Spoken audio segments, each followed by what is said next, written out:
یہ حاکم اور بیہقی کی یہ روایت جو ہے وہ موجود ہے۔ اچھا، اس کے بعد دیکھیں، جو شخص یہ فریضہ انجام دے رہا ہو اس کے لیے مناسب ہے کہ وہ اس فریضے کی ادائیگی کی نیت کرے تاکہ اسے اس عمل کا اجر و ثواب حاصل ہو۔ جہاں تک کافر میت کی بات ہے تو اسے غسل دینا، اس کے کفن کا انتظام کرنا اور مسلمانوں کے ساتھ اسے دفنانا یہ جائز نہیں ہے۔ اس طرح سے جو کام مسلمانوں کے ساتھ میں ایمان والوں کے ساتھ کیا جاتا ہے وہی کام کافروں کے ساتھ کیا جانا یہ جائز نہیں ہے۔ اچھا، کافر کے ساتھ کچھ بھی سمجھ کر کرو جائز ہی نہیں ہے، ثواب ہی نہیں ملنے والا ہے۔ ہاں، انسانیت کے تحت کوئی نہیں ہے پوچھنے والا، اگر آپ نے کر دیا تو وہ چیز اللہ کے یہاں آپ کو اللہ اس کو دیکھنے والا ہے۔ تو اب تک جو ہم پڑھے ہو اس میں سب سے اہم بات یہ ہے کہ جب جو میت ہوتی ہے اس کے غسل کا اور اس کے کفن کا اور اس کے دفن کا، اگر اس نے مرنے سے پہلے وصیت کر رکھی ہے کہ فلاں آدمی مجھے غسل دے گا، فلاں آدمی مجھے جو ہے کفن دے گا، فلاں آدمی مجھے جو ہے قبر میں اتارے گا، وصیت کے مطابق کام ہوگا۔ لیکن اگر وصیت نہیں کی ہے تو پھر سب سے زیادہ قریبی جو ہوگا وہ اس کام کو انجام دے گا، اور اس کے ساتھ ساتھ متقی صفات کا بندہ ہونا چاہیے، شرابی بھنڈاری ایسے نہیں ہونا چاہیے، نیک جو ہوتا ہے وہ ایسا انسان جو ہے وہ اس کام کو انجام دے تو زیادہ بہتر ہے۔ اچھا، پھر دیکھیں، غسل دینے والے کی حیثیت امین کی ہے، لہذا اس کی ذمہ داری ہے کہ غسل سے متعلق تمام امور کی انجام دہی کا پورا انتظام کرے۔ غسل دینا ایک امین، مطلب غسل اس کو دینا آنا چاہیے۔ میت کو غسل دینے کا ایک پراپر ایک طریقہ ہے، اگر وہ طریقہ اس کو معلوم نہیں ہے اور وصیت میں اگر کوئی کر گیا ہے اور ایسے انسان کو جس کو اس کے بارے میں معلوم نہیں تو اس کو چاہیے کہ پہلے وہ سیکھے، وہ معلوم کرے، معلوم کر کر پھر جو ہے وہ اس کو غسل دے، تب جو ہے یہ چیزیں ہو سکتی ہیں۔ اس کے بعد دیکھیں، اس کی یہ بھی ذمہ داری ہے کہ اسے میت میں کوئی ناپسندیدہ بات نظر آئے تو اس کو چھپائے اور لوگوں سے بیان نہ کرے۔ نبی کریم صلی اللہ علیہ وسلم کے ارشاد ہے، جس نے کسی مسلمان کو غسل دیا اور اس کے عیب کو چھپا لیا، اللہ تعالیٰ اسے 40 مرتبہ معاف فرما دیتا ہے۔ جس نے قبر کھود کر دفن کیا اسے اتنا اجر ہے جیسے کسی کو تا قیامت رہائش فراہم کر دینا، اور جس نے کفن پہنایا اللہ تعالیٰ اسے بروز قیامت جنت کے عمدہ ریشمی کپڑے اور جو ہے کم خواب سے آراستہ فرمائے گا، یعنی کہ بہترین کپڑے پہنائے گا اللہ رب العالمین، ریشم والے۔ دنیا کے اندر تو جائز نہیں ہے نا ریشم پہننا، لیکن وہاں پر وہ ساری چیزیں جائز ہو جائیں گی۔ تو اب عیب چھپانے کا مطلب کیا ہے؟ اب کسی کو کوئی نہلا ہے، کوئی عیب ہے، زندگی پر وہ چیز سامنے نہیں آتی، لیکن مرنے کے بعد کپڑے جب کھل جاتے باڈی کیا ہے سب کوئی دیکھ لیتا، وہ سب کے سامنے لے کر آنا، یا مرنے کے بعد میں انسان کی حالت بگڑ جاتی ہے نا، تو پھر اب کیا بھائی میں اس کو دیکھا ایسا تھا ویسے، سب کو بولنے کی پھرے گا تو کیا ہوگا؟ خراب دکھے گا نا، اس لیے اس کے عیب کو چھپانا۔ اچھا، مرنے کے بعد عیب کو چھپانا ہے، زندے پہ بھی چھپانا ہے۔ جو بندہ اس دنیا میں اپنے بھائی کے عیب کو چھپائے گا، کل قیامت کے دن اللہ اس کے عیبوں میں سے ایک عیب چھپائے گا۔ تو دنیا میں اگر کسی کا عیب آپ کو نظر آ بھی جائے تو اس کو چھپا لینا، تنہائی میں لے جا کر اس کو بتانا کہ آپ نے یہ غلطی کی ہے، اس کو صحیح کیجیے، آپ یہ اچھی چیز ہے، اس کو اچھالیے مت، 4 لوگوں کے سامنے اس کو بتائیے مت، اس کی عزت کو نیلام مت کریے، یہ طریقہ شریعت کا ہے ہی نہیں۔ تو کہنے کا مطلب کیا ہے کہ اگر زندہ ہے اس کا عیب نظر آ گیا تو آپ اس کو بتلائیں، اور مرا ہوا ہے تو پھر تو بتانا ہی نہیں ہے، اس کو چھپا لینا ہے۔ اس کا اجر جو ہے نبی کریم صلی اللہ علیہ وسلم نے بیان فرما دیا، اور کہا کہ جو کفنائے گا اس کو ریشم، جو دفنائے گا اس کو دائمی رہائش گھر، بڑے بڑے اجر کا کام ہے۔ یہ اجر ہے کیوں؟ کیونکہ جب ایک انسان مر جاتا ہے نا تو اس کے جو اپنے ہوتے ہیں نا، ان میں سے بھی جو اپنے خاص ہوتے ہیں انہی کو محبت ہوتی ہے مرنے کے بعد، ورنہ سب کو تھوڑا گھنا رہتی ہے۔ مر گیا، تھوڑی دیر زیادہ دیر رکھ نہیں سکتے، اور اس کا ایک مظاہرہ جو ہے وہ کووڈ کے ٹائم پر کیا، انسان مرنے کی دیر کوئی ہاتھ بھی نہیں لگایا۔ تو ایسے عالم میں وہ عالم کو سوچ کر آپ ذرا سوچیں کہ کفنانے والے کا کتنا بڑا جگرا ہوگا، دفنانے والے کا کتنا بڑا جگر ہوگا، غسل دینے والے کا کتنا بڑا جگر۔ وہاں یہ ثواب ہے، ہاں ثواب کی اہمیت ہے۔ انسان جب تک زندہ ہے، ہاتھ پیر خوبصورت، چہرہ خوبصورت، جیسے ہی انسان مرتا ہے نا سب کچھ بدلنا شروع ہو جاتا ہے، مرنے کے ساتھ ہی سب کچھ بدلنا شروع ہو جاتا ہے۔ تو اس وقت جو ہے انسان کے ساتھ میں حسن سلوک کرنا، یہ اس کی فضیلتیں ہیں، اور شریعت ہماری ہمیں یہ سکھاتی ہے کہ انسان زندہ ہے تب بھی محترم ہے، مرنے کے بعد بھی انسان محترم ہے، اس کی بے حرمتی کسی بھی صورت میں جائز نہیں اور کرنا نہیں چاہیے۔ اس کے بعد دیکھیں غسل کے دوران ایسے ہی افراد کو رہنے دیں جن کی مدد کے لیے ضرورت ہو، اور اسے غسل دیتے وقت رفق اور نرمی کا معاملہ کرے، اور میت کا پورا احترام ملحوظ رکھے۔ ایسا جیسے کیا ہوتا ہے، ایک آدمی تو غسل نہیں دے سکتا نا، اس کی مدد کے لیے کئی سارے لوگ رہتے ہیں، تو وہی لوگ ہوں جو اس کے قریبی ہوں، اور وہی لوگ ہوں جو نرمی رکھتے ہوں اپنے اندر، اور وہی لوگ ہیں جو تھوڑی قوت برداشت رکھتے ہیں۔ ایسا نہ ہو کہ بڑ بولے ہوں، زبان جو ہے زیادہ چلانے والے ہوں، ایسے لوگ نہ ہوں، تو تھوڑے سلجھے ہوئے لوگ ہونا چاہیے، اور میت کا پورا احترام کرنا۔ بس اوقات آج کے زمانے میں کوئی اپنا آدمی غسل نہیں دے رہا ہے، غسل دینے والے موجود ہیں، مشہور ہو چکے ہیں غسال، عورتوں میں الگ مردوں میں الگ۔ اچھا انتقال ہوا، ہاں اس کو فون کر دو، بیٹا بھی موجود ہے، باپ کا انتقال ہوا تو کئی بیٹے موجود ہیں، بھائی موجود ہیں، سارے لوگ موجود ہیں، لیکن اس کے باوجود بھی غسل دینے کون آ رہا ہے؟ غسال، جو پراپر جس کا کام بن چکا ہے میتوں کو غسل دینا۔ اچھا یہ جو غسل دینے والے جو لوگ ہوتے ہیں، یہ کبھی کبھی جو ہے نا ان کا تو کام ہی وہ ہوتا ہے کہ میت کو غسل دینا ہے۔ اچھا یہ ٹرینڈ ہوتے ہیں، ان کو معلوم ہوتا ہے کہ غسل کیسے دینا ہے، سیکھ کر ہوتے، کبھی کبھی بے حرمتی بھی کرتے ہیں یہ میت کی۔ تو ایسے میں میت کے اپنے لوگوں کا وہاں رہنا ضروری ہے، تاکہ یہ غسل برابر سے دیا جائے، اور غسل دینے کے ساتھ ساتھ جو ہے میت کی بے حرمتی بھی نہ ہو، اس چیز کا بھی خاص خیال رکھنا چاہیے۔ بہتر یہ ہے کہ اگر کسی کا انتقال ہو جائے تو گھر والے ہی اس کو غسل دیں، دوست احباب کوئی ایسا، شوہر کا انتقال ہو گیا بیوی غسل دے سکتی ہے، بیوی کا انتقال ہوا ہے شوہر غسل دے سکتا ہے، میں کوئی حرج والی بات نہیں ہے۔ اس کے بعد دیکھیں میت کی عمر اگر 7 سال سے زیادہ ہو تو، اگر میت مرد ہو تو عورت، اور عورت ہو تو مرد اسے غسل نہ دے۔ یعنی 7 سال سے اوپر ہے، بچہ اگر انتقال ہوا ہے تو اس کو غسل جو ہے وہ عورت نہیں دے سکتی، اور اگر 7 سال کے اوپر کی بچی کا انتقال ہوا ہے تو اس کو مرد غسل نہیں دے سکتا، اس کو کون غسل دے گا؟ اس کو عورت ہی غسل دے گی، ایسا۔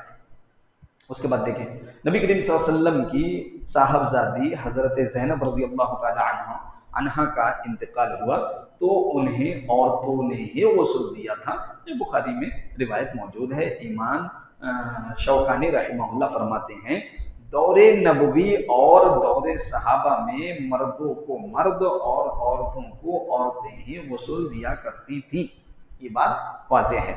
مرد کو مرد اور عورت کو عورت ہی غسل دے گی. ہاں شوہر اپنی بیوی کو اور بیوی اپنے شوہر کو غسل دے سکتی ہے. نبی کریم صلی اللہ علیہ وسلم نے حضرت عائشہ صدیقہ رضی اللہ تعالی عنہا سے فرمایا تھا تمہیں کوئی نقصان نہیں اگر تم مجھ سے پہلے مر جاؤ، میں تمہیں غسل دوں گا، کفناؤں گا، پھر جنازہ پڑھ کر خود تمہیں جو ہے وہ لے جا کر دفناؤں گا، دفن کر دوں گا. ابن ماجہ میں یہ روایت جو ہے وہ موجود ہے. اور ابن ماجہ میں روایت ہے. اس کے بعد حضرت عائشہ صدیقہ رضی اللہ تعالیٰ عنہ سے روایت ہے اگر مجھے وہ بات پہلے معلوم ہوتی جو مجھے بعد میں معلوم ہوئی تو رسول اللہ صلی اللہ علیہ وسلم کو آپ کی بیویاں ہی غسل دیتی. یعنی کہ یہ جو بات ہے یہ بعد میں معلوم ہوئی، پہلے معلوم نہیں ہوئی. تو حضرت فاطمہ رضی اللہ تعالیٰ عنہ کی وصیت کے مطابق انہیں حضرت علی رضی اللہ تعالیٰ عنہ نے غسل دیا تھا. اب جو یہ کہتے ہیں کہ کیا ہوتا ہے جیسے ہی شوہر کا انتقال ہوا بیوی کو پردے میں لے آتے ہیں، بھی اب پردہ ہو گیا ان کے اوپر، اب یہ ان کے لیے انجان ہو گئی. کیا ظلم کرتے ہیں، یہ ظلم ہے.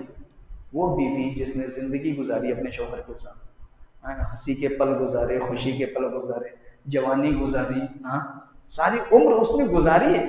اب بڑھاپے میں آ کر اس کے انتقال کے بعد اس کو پرایا کر دیا، نہیں بھی اب پردہ کر لو.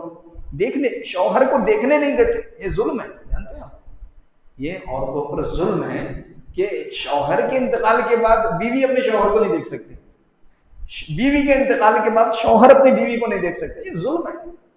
اس سے آگے بڑھے حدیث رسول کہتے ہیں کہ دیکھنا تو دور کی بات، غسل دے سکتے.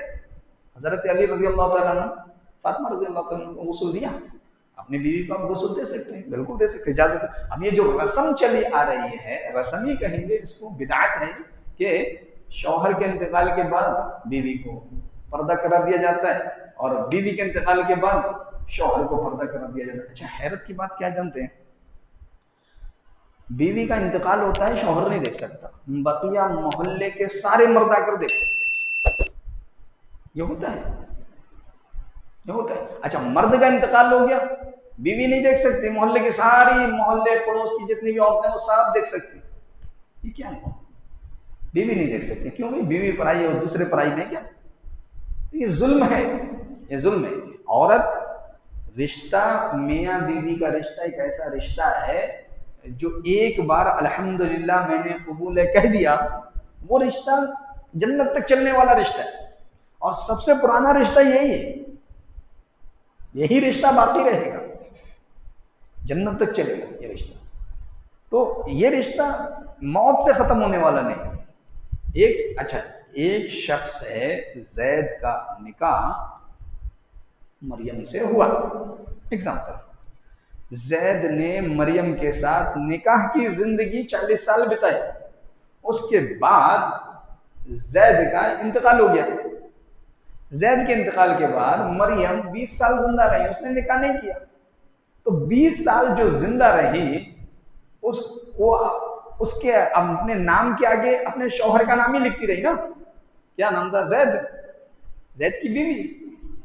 کوئی بھی محلے پڑوس کا آدمی کیوں جانتا ہے زید کی بیوی؟ دنیا میں تو ہے، مر گئی، مرنے کے بعد آخرت میں بھی جب اٹھایا جائے گا تو دونوں میاں بیوی ہوں گے. اگر دونوں کے اعمال اچھے ہیں تو دونوں ایک جگہ جمع بھی ہوں گے جنت کے اندر. دونوں کے اعمال اگر برے ہیں تو جہنم میں جمع ہوں گے، لیکن رہیں گے میاں بیوی.